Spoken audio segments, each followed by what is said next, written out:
देश की राजधानी दिल्ली, जहां से तय होती है देश की तस्वीर और तकदीर, जो है सियासत का सेंटर। लेकिन दिल्ली की सियासत आखिर कैसे ले रही है करवट? क्या प्याज फिर निकालेगा नेताओं के आंसू? क्या आप पार्टी का झाड़ू बहार देगा कांग्रेस और बीजेपी के अरमान? क्या शीला दीक्षित चौथी बार मुख्यमंत्री बनकर बनाएंगी नया रिकॉर्ड? आखिर किन मुद्दों पर दिल्ली की जनता डालेगी वोट? महंगाई, भ्रष्टाचार, बिजली पानी का महंगा बिल, या फिर महिलाओं की सुरक्षा को जनता देगी ज्यादा तवज्जो? 4 दिसंबर को दिल्ली करेगी फैसला, शीला, हर्षवर्धन या फिर केजरीवाल। देखिए IBN 7 और द वीक के लिए CSDS का प्री पोल सर्वे। अगर अभी चुनाव हो तो। जी हां, तो बात देश की राजधानी दिल्ली की। हम आपको बता दें कि IBN 7 के लिए CSDS ने सर्वे किया है 16 से 24 अक्टूबर के बीच में। इस सर्वे में दिल्ली की 28 विधानसभा सीटों पर जनता की राय ली गई है। 140 पोलिंग स्टेशनों के 2507 वोटरों से बातचीत की गई और इस सर्वे पर चर्चा करने के लिए हमारे साथ कुछ खास मेहमान जुड़ रहे हैं। हमारे साथ हैं स्टूडियो में विवेक कुमार, JNU में प्रोफेसर हैं और बुरा मान जाते हैं अगर इन्हें दलित चिंतक कह दिया जाए तो।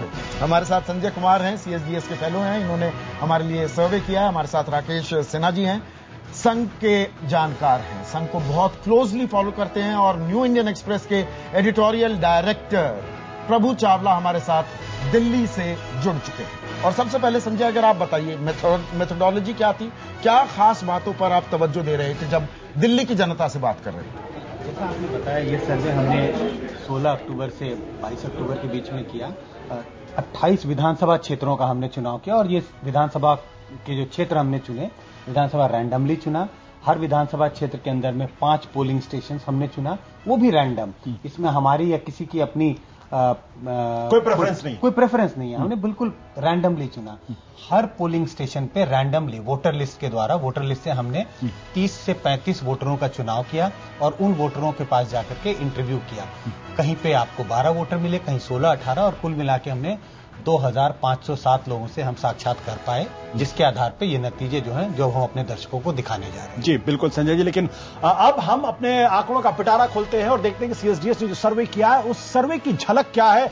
तो आपकी दिलचस्पी इस बात में होगी आखिर दिल्ली में दरअसल होगा क्या? क्या जिस तरीके से हवा लहर आपको मध्य प्रदेश में नजर आई, छत्तीसगढ़ में नजर आई, राजस्थान में नजर आई, और यह साफ होता नजर आया कि वहां बीजेपी के लिए बहुत आसान रास्ता है और कांग्रेस के लिए बहुत मुश्किल। क्या वैसा कुछ खेल दिल्ली के अंदर होगा? क्योंकि अब तक दिल्ली बीजेपी और कांग्रेस के बीच में बटी हुई थी, लेकिन एक नई पार्टी आ गई आप, और आपने क्या कुछ किया है अब आपको बताते हैं। किसको कितने वोट मिले, अगर हम यह आंकड़ा आपके सामने बताएं तो दरअसल 2008 के तहत अगर आप देखिए तो इंडियन नेशनल कांग्रेस को 40.3% वोट मिला था, बीजेपी को 36.3%, और आप नाम की कोई पार्टी उस वक्त नहीं थी। लेकिन 2000 हमने जब अभी सर्वे किया तो इस सर्वे के आंकड़े बहुत दिलचस्प है। कांग्रेस का आंकड़ा 13% घट के 27 पर आकर रुकता है, बीजेपी को का भी आंकड़ा 7% वोट घटता है, 36.3 से घटकर 29 पर आकर रुकता है, और 28%, जी हां 28% है आपका वोट, यानी आम आदमी पार्टी, अरविंद केजरीवाल की पार्टी 28% वोट के साथ नंबर 2 पर है। नंबर 1 पर है बीजेपी 29% वोट के साथ, नंबर 2 पर है कांग्रेस से आगे 28% के साथ, और 27% पर यहां पर मौजूद है जो है वो कांग्रेस पार्टी। ये कांग्रेस के लिए एक बार कह सकते हैं कि अच्छी खबर नहीं है, क्योंकि 13% उसके वोट कट रहे हैं, हालांकि बीजेपी के 7% वोट कट रहे हैं, और ये सारा करिश्मा हो रहा है आपकी वजह से, केजरीवाल की वजह से। और आगे बताएंगे आखिर ऐसा क्यों हो रहा है, किस लिए हो रहा है, शीला दीक्षित की सरकार के साथ क्या दिक्कत है, क्या दिक्कत नहीं है। सबसे पहले हम चलेंगे प्रभु चावला के पास। प्रभु, ये जो 28% वोट आपका दिख रहा है, क्या आपको कुछ समय पहले तक इस बात का की उम्मीद थी कि ये नई पार्टी इस तरीके से हंगामा करने वाली है?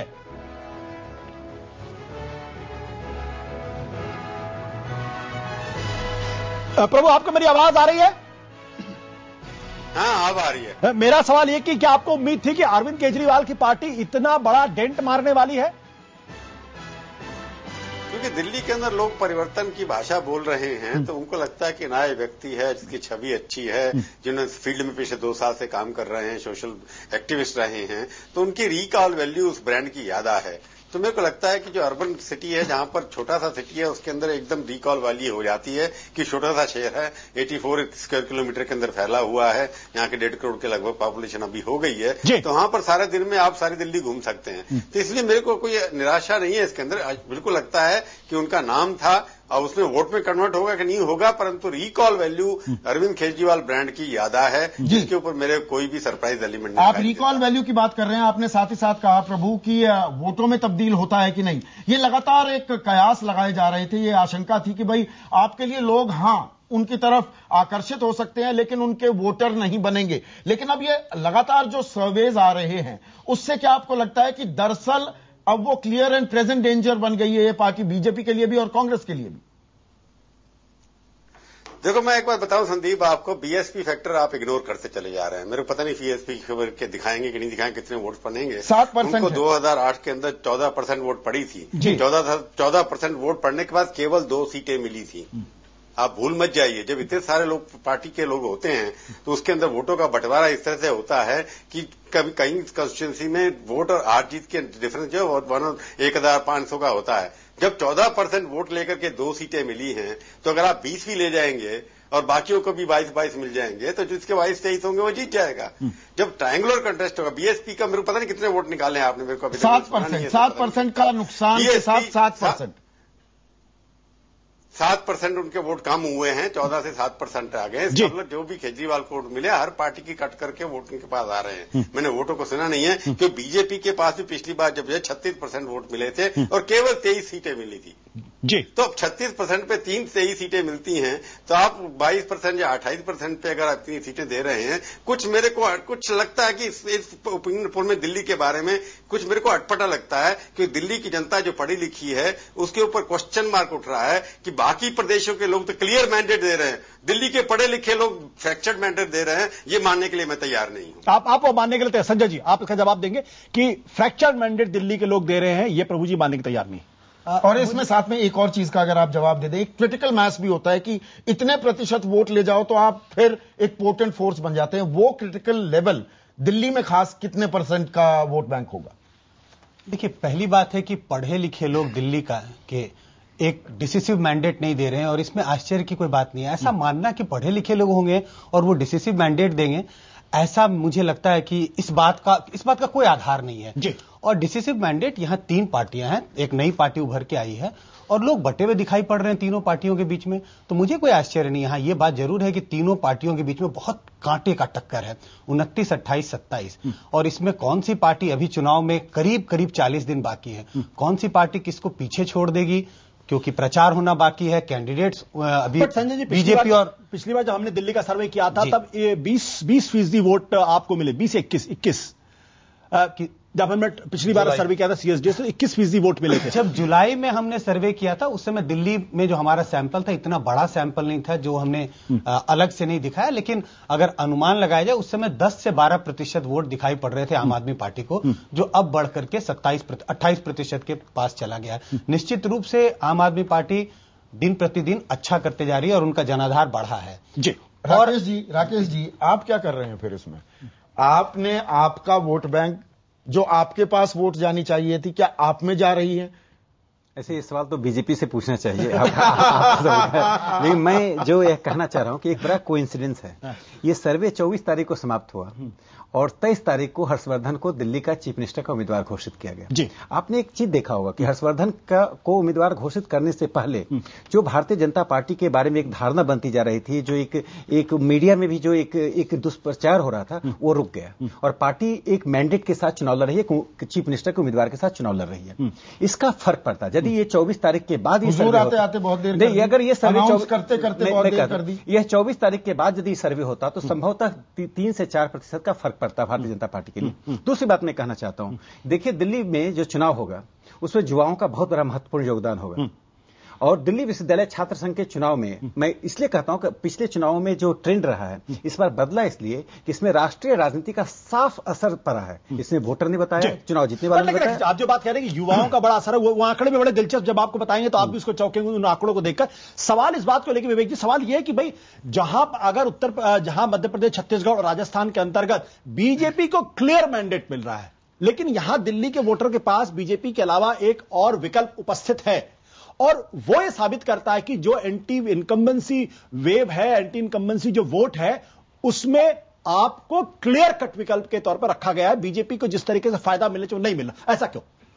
देखिए, पहली बात तो सचमुच ये आंकड़ों से मुझे भी बड़ा अचंभा है। हाँ। जो पार्टी पिक्चर ट्यूब से पैदा हुई हो और वो इतनी जल्दी, जिसे कहना चाहिए, ग्राउंड गेन कर लेगी, तो इसलिए मुझे लगता है कि थोड़ा सा अचंभा है जरूर। नई तरह की राजनीति की शुरुआत हो सकती है, एक इबारत लिखी जा रही हो। नहीं, हो सकता है कि नई राजनीति की शुरुआत हो, लेकिन एक कॉन्फिडेंस बिल्डिंग मेजर जो कि पार्टी के संगठनात्मक ढांचे से आता है, क्या वो मौजूद है? वही तो मैं कह रहा हूं, नई राजनीति की शुरुआत हो रही है। मैं इसीलिए आपसे कि जरूरी नहीं पहले कोई संगठन हो। वोकल जो वोटर होता है, क्योंकि ये पूरी नई पार्टी है और इसके लोग बड़े वोकल हैं। आप देखेंगे कि केवल टेलीविजन से ही पैदा हुए लोग हैं, इसलिए बोलता बड़े अच्छे हैं। इसलिए हो सकता है कि वाक्पटुता में बहुत आगे हों, लेकिन संगठनात्मक ढांचे में, क्योंकि जब चुनाव में वोट पड़ते हैं तो आपको एक पर्ची लेके जानी होती है। पर दिल्ली तो एक शहर है ना, यहां पर आपको दूर दराज इलाकों में नहीं जाना है, नहीं, पूरा संगठन नहीं खड़ा करना है।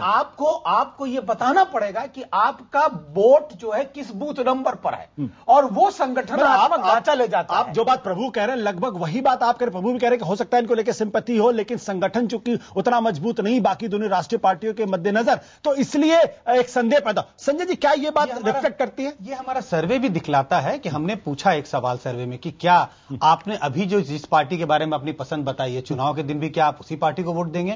और अगर आप इस आंकड़ों को देखें तो बहुत साफ दिखाई पड़ता है, जिन लोगों ने आज आम आदमी पार्टी के पक्ष में अपना विचार दिया है, सबसे ज्यादा वही ऐसे, उनमें ही सबसे ज्यादा लोगों की संख्या जो कहते हैं उम्मीदवार देखने के बाद उनका निर्णय बदल भी सकता है। और अगर कांग्रेस के मतदाताओं को देखेंगे, जहां कांग्रेस के मतदाताओं में सिर्फ 11% कहते हैं वो बदल भी सकते हैं, आम आदमी पार्टियों में 21% ऐसे थे जो कहते थे हमारा निर्णय बदल भी सकता है। संजय, एक और बात, क्या नोटा के बारे में भी कुछ लोग जिक्र कर रहे हैं कि भाई आम आदमी पार्टी तो अपनी ईमानदार छवि बता रही है और वो कहती है कि बागी तो हम लेंगे नहीं, उनका एक सिस्टम है। एक नोटा जो ऑप्शन है, क्या वो दिल्ली में कुछ फैक्टर बन सकता है? ये इस सवाल को हमने अलग हर राज्य में पूछा, और ये जो है कि कुछ ऐसे अब मतदाता दिखाई पड़ने लगे हैं, जब आप उनको ऑप्शन देते हैं कि अगर नोटा हुआ तो क्या आप उस ऑप्शन को चूज करेंगे, ऐसे मतदाता करीब 20-25% दिखाई पड़ते हैं जो कहते हैं हाँ, अगर उन्हें उम्मीदवार पसंद नहीं आया तो वो नोटा की तरफ। आशुतोष जी, मैं ये कहना चाह रहा था जो युवा की बात राकेश जी कह रहे हैं, मैं उससे इसलिए सहमत नहीं हो रहा। युवा बताएंगे, बहुत दिलचस्प आगे। मैं ये कहना चाह रहा था तो रुकिए, दिल्ली यूनिवर्सिटी से जेएनयू तक आते आते वो युवा बदल जाता है। युवा नहीं बदलता, युवा अपनी युवा की राय बिल्कुल साफ होती है। प्रभु हमारे साथ लगातार बने हुए, लेकिन ऐसा क्यों हो रहा है? क्यों शीला दीक्षित की, जिनकी बहुत अच्छी इमेज कही जाती थी और वो एक जमाना था कहते शायद उनको चौथा टर्म मिल जाए, उनकी हालत खराब क्यों है? आइए आपको ले चलते समीर अब्बास के पास, जो बताएंगे कि शीला सरकार के कामकाज से लोग कितने संतुष्ट या असंतुष्ट हैं। शुक्रिया आशुतोष। और जैसे कि आसार थे कि इस बार अरविंद केजरीवाल की मौजूदगी ने दिल्ली विधानसभा चुनाव को और ज्यादा दिलचस्प बना दिया है। जो आंकड़े हमारे सर्वे के सामने आए हैं वो भी इस बात की गवाही दे रहे हैं। कितने लोग हैं शीला दीक्षित सरकार के कामकाज से संतुष्ट? साल 2008 में भी शीला की सरकार थी, तब हमने जब लोगों से पूछा तो 66% लोग संतुष्ट थे कांग्रेस सरकार जो थी दिल्ली में उसके कामकाज से, जबकि 28% लोग सिर्फ ऐसे थे जो कि संतुष्ट नहीं थे। लेकिन अब ताजा स्थिति क्या है? 2013 में दिल्ली की जनता क्या सोचती है? देखिए, 43% लोग ही सिर्फ ऐसे रह गए हैं जो शीला दीक्षित के कामकाज से संतुष्ट हैं। असंतुष्ट लोगों की संख्या बढ़ गई है। 53% लोग अब ऐसे हैं जो कि संतुष्ट नहीं है शीला दीक्षित के कामकाज से। निश्चित तौर पर शीला दीक्षित के लिए खतरे की घंटी। लेकिन ये सूरत हाल क्यों हमारे सामने आ रही है? क्यों जो वोटर है दिल्ली का वो सरकार से नाराज है? सबसे पहला मुद्दा, 41% लोग ये मानते हैं कि महंगाई रोकने में नाकाम रही है सरकार। महंगाई बड़ा मुद्दा बनकर उभरी है इन चुनावों में। खराब शासन और विकास की कमी, 18% लोगों का मानना है विकास की कमी। विकास एक ऐसा मुद्दा जिस पर शीला दीक्षित की खास पकड़ थी, जिस मुद्दे के जरिए लोगों का भारी समर्थन उन्हें हासिल होता था, यह मुद्दा भी है। इसके अलावा 15% लोगों का मानना है कि भ्रष्टाचार भी एक बड़ी वजह है। ये तमाम वो वजह हैं जिसके चलते लोगों में शीला दीक्षित सरकार के लिए नाराजगी है। बाकी भी मुद्दे कई हैं, लेकिन उसे वोटर्स ने कोई खास अहमियत नहीं दी है। अब हम और आगे बढ़ते हैं और आपको दिखाने की कोशिश करते हैं कि विधायकों का काम क्या शीला दीक्षित सरकार से बेहतर रहा। जब हम अलग अलग इलाके में गए और लोगों से यह पूछा कि आपके विधायक ने कैसा काम किया है और आपकी सरकार ने कैसा काम किया है। विधायकों का काम 63% लोग, दिल्ली के 63% लोग ये मानते हैं कि उनके इलाके का जो लोकल विधायक है, वो चाहे कांग्रेस का हो या बीजेपी का हो या फिर और किसी पार्टी का या निर्दलीय, 63% लोग अपने इलाके के विधायकों के काम से संतुष्ट नजर आए। अब हमने पूछा कि सरकार ने कैसा काम किया। आपको क्या लगता है? कांग्रेस सरकार का जो काम है उससे सिर्फ 43% लोग ही ऐसे निकले जो कि संतुष्ट नजर आए।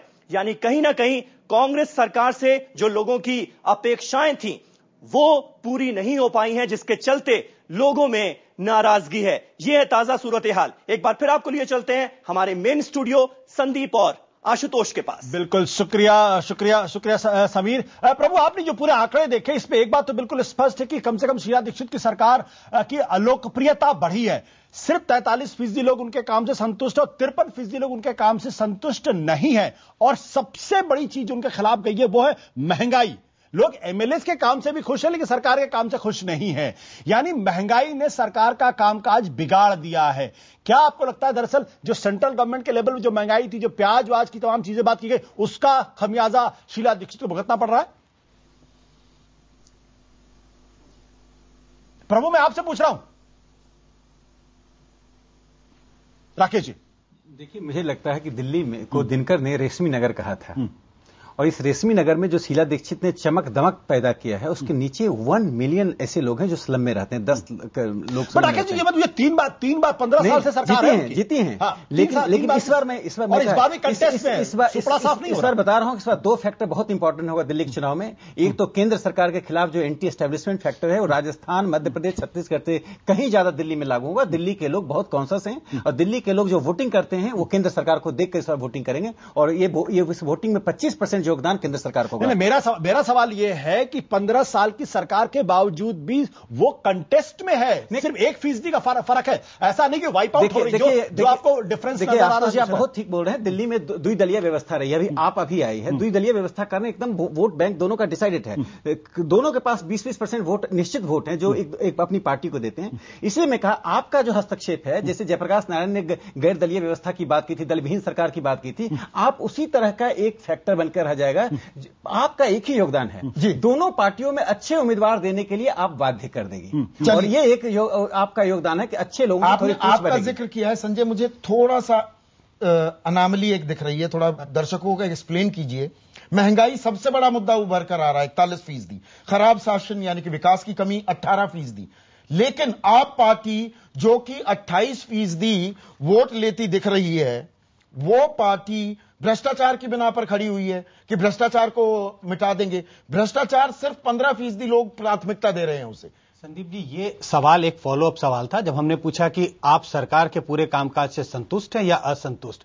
जिन लोगों ने कहा हम कामकाज से असंतुष्ट हैं, फिर उनसे हमने पूछा किस वजह से, कौन सी ऐसी एक खास वजह है जिसके कारण आप सरकार के कामकाज से असंतुष्ट हैं, और उसमें महंगाई सबसे बड़ा मुद्दा बताया। 41% लोगों ने कहा महंगाई ऐसी वजह है जिसके कारण हम कामकाज से असंतुष्ट हैं, और उसके बाद ये जो भ्रष्टाचार की आप बात कह रहे हैं 15% लोगों ने कहा भ्रष्टाचार के कारण हम कामकाज से असंतुष्ट हैं। निश्चित रूप से महंगाई जो एक सबसे बड़ा मुद्दा है जिसके कारण सरकार की छवि खराब है, जिसके कारण महंगाई के बारे में आप पर विश्वास नहीं कर सकते हैं, फिर भी आपको 28% वोट मिल रहा है। मेरा सवाल ये था, आप जो पार्टी उभर के आई है, भ्रष्टाचार एक ऐसा मुद्दा था जहां से ये मूवमेंट शुरू हुआ, लेकिन ये मानना कि जो आपको आज जो समर्थन दे रहे हैं, जो हमारे सर्वे में 28% लोग इनको समर्थन देते दिखाई पड़ रहे हैं, सिर्फ भ्रष्टाचार के मुद्दे पे नहीं, कई मुद्दे हैं चुनाव में, कई मुद्दे हैं जो आपस में संघर्ष करते रहते हैं। पार्टी ने मतलब आप ये लीडरशिप का इशू है। देखिए, दलों से लोग फ्रस्ट्रेटेड हैं। एक बड़ा वर्ग है जो दलीय व्यवस्था से बहुत ही असंतुष्ट है।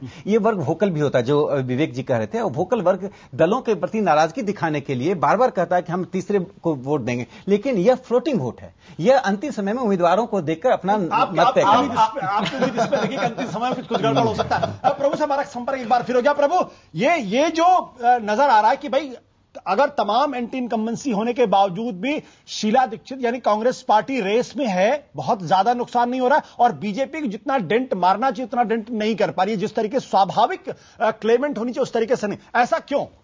बीजेपी क्यों उस गैप को नहीं पाट पाती और आप उसका नहीं, मैं आशुतोष आपकी बात से सहमत हूं। अगर सर्वे के ऊपर डिस्कशन करें और ये मान करके ये जो आज जो सर्वे हुआ है वो बिल्कुल ठीक है।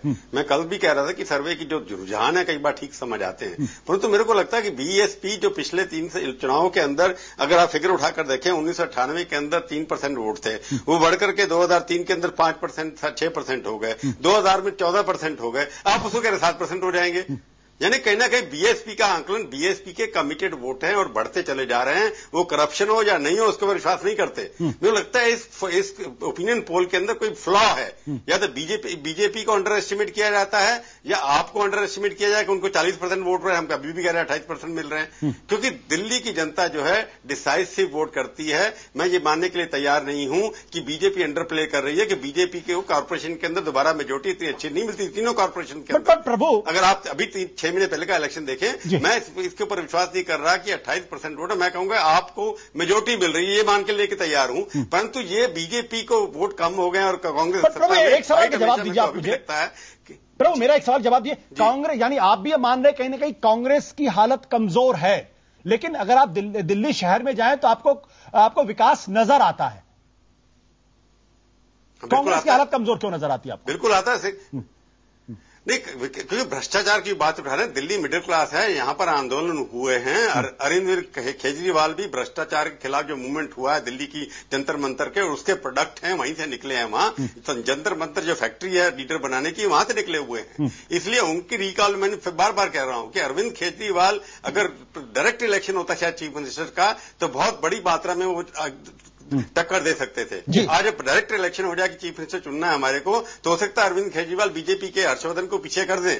पर जब पार्टियां चुनाव जीतेंगी उसके अंदर आपको 28% वोट मिल जाएंगे, ये मेरी समझ में नहीं आता। और बीएसपी 7% पे जाएगी, मैं ये बिल्कुल मानने के तैयार नहीं हूं। पर हमारा सर्वे, प्रभु, हमारा सर्वे ये बता रहा है कि शीला सरकार के काम से जो संतुष्टि का लेवल है वो लगातार घट रहा है, लगभग 23%, और जो संतुष्ट नहीं है उनका इजाफा हो रहा है 25%। और एक और आंकड़ा हम यहां पर दर्शकों को बता दें कि शीला दीक्षित का भी जादू जो है वो कम हो रहा है। अभी हमने उनकी सरकार की बात की है, उनका संतुष्टि लेवल जो लोगों का था उनसे 2008 में 66% घटकर 47% हो गया है। यानी कि 21% अब कम लोग हैं जो शीला दीक्षित के करिश्मे पर भरोसा कर रहे हैं। विवेक, ये थोड़ा अजीब लगता है आपको? सरकार से नाराजगी। शीला दीक्षित की एक ऐसी इमेज है, छवि की दादी अम्मा है, मुगली घुट्टी 555 पिला देती है, 3 बार जीत गई। इस बार ऐसा क्या है कि वो मुगली घुट्टी मीठी नहीं कड़वी लग रही है लोगों को? नहीं, मुझे लगता है कि वो जो थोड़ी बहुत मिठास बाकी है उसके ऊपर वो इतनी देर चल रही हैं, वरना जिस प्रकार के ऑनस्लॉट हुए हैं सेंट्रल गवर्नमेंट पर, और क्योंकि ये दिल्ली है, सेंट्रल गवर्नमेंट और स्टेट गवर्नमेंट लगभग जो है उनकी इनकम्बेंसी एक जैसी नापी आती है। अगर आप एक जैसी आंकेंगे तो मुझे लगता है कि जिस प्रकार की घटी है उनकी डिमांड, उसमें तो उनको सुपड़ा साफ हो जाना चाहिए था। लेकिन कहीं ना कहीं वो अपनी कर्मठता से अभी भी बैलेंस किए हुए हैं, ये मुझे दिखाई पड़ता है। और मैं एक बात प्रभु जी से कहीं ना कहीं सहमत हो रहा हूं, क्योंकि लगातार अगर आप बहुजन समाज पार्टी के आंकड़े देखेंगे तो उसका संगठनात्मक ढांचा बढ़ता है, लगातार बढ़ता है। और आज जब सुपरविजन के अंदर देखेंगे कि मायावती स्वयं दिल्ली के इलेक्शन को सुपरवाइज कर रही हैं और वो लगातार यहां बनी हैं, और दूसरी तरफ उन्होंने अपने और भी सिपा सलार बनाए हैं, तो मुझे लगता है कि वोट का कंसोलिडेशन होगा। पर जैसी मौजूदगी बीएसपी 2008 में दर्ज करा रही थी, इस दफा दिख भी नहीं रही है। अगर मैं ये कहूं तो शायद गलत, मतलब शोर भी नहीं उसको लेकर। बिल्कुल। देखिए, हमें इसमें एक बात मैं जोड़ूंगा। देखिए, मायावती जी की अपील घटी है। मैं ये नहीं कहता बहुजन समाज पार्टी का ढांचा नहीं बढ़ा, लेकिन ढांचा बढ़ा है। उनकी अपील घटने का संकेत सभी राज्यों में मिल रहा है। जिस गति से उनकी अपील पहले थी, वो शायद सर्वजन पर जोर देने के कारण अपील घटना हुआ, या अन्य पार्टियों ने उसमें अपना डेंट बढ़ाया है। एक बिल्कुल संजय जी संक्षेप में देखिए, हमें इस बात का ध्यान रखना चाहिए कि आंकड़े जब इकट्ठा किए गए वो 14 अक्टूबर से लेकर 22 अक्टूबर के बीच में, 24 अक्टूबर के बीच में किए गए। इस समय ये ऐसा दौर था जब आम आदमी पार्टी ने बहुत जम के कैंपेन किया और पार्टियों ने भी अपना कैंपेन शुरू भी नहीं किया। उसी में बीएसपी भी है, बीएसपी का भी कैंपेन शुरू नहीं हुआ। कैंडिडेट कौन है अभी तो निश्चित रूप से कुछ नहीं दिख रहा है। निश्चित रूप से जो आकलन है वो उस समय का आकलन है, ये 20 नवंबर का आकलन नहीं है। बिल्कुल बिल्कुल। अब जो बात आप कह रहे हो बहुत महत्वपूर्ण बात है, लेकिन अपने दर्शकों को बता दें कि दरअसल बीएसपी का एक नुकसान इस बात का भी हो सकता है कि अगर आप बीजेपी के देखें, कांग्रेस के देखें और आपको देखें, तीनों के कैंडिडेट्स बिल्कुल क्लियर हैं।